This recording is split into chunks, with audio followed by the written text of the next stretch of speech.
Maier.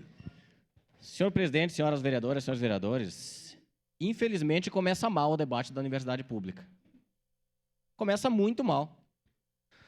Se a gente está aqui para debater quem zerou a verba das universidades federais no governo anterior ou que cortou as verbas de pesquisa nesse, nós não vamos a lugar nenhum. Ou a gente busca um caminho alternativo do meio para atrair a universidade para cá, com informação, com a necessidade de cursos, com a quantidade de alunos, com as necessidades que a região tem, ou nós não vamos conquistar nada. Se nós seguirmos esse debate improdutivo entre esquerda e direita se atacando com relação aos dois governos que não fizeram nada, nós não vamos chegar a lugar nenhum. E foi isso que se debateu aqui hoje até agora.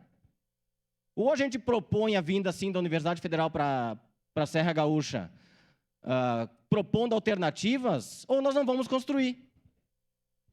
Nós não vamos construir. Ou a gente muda a linha de debate e faz ele propositivo, ou a comissão nem começa, ou a frente nem inicia. Porque ninguém vai aceitar participar de uma frente ou vai querer trazer uma universidade para cá sendo ofendido. Ou se muda a linha de debate e se busca atrair a Universidade Federal de uma forma diferente para a nossa região, ou nada vai acontecer, infelizmente. E o caminho que está se traçando é esse. É só acusação e nada de proposição. A frente vai ter o papel de propor, inclusive de juntar as entidades para que a gente conquiste a Universidade Federal. Ou muda a linha, ou não virá. Votarei favorável, confiando que nós vamos ser propositivos daqui para frente.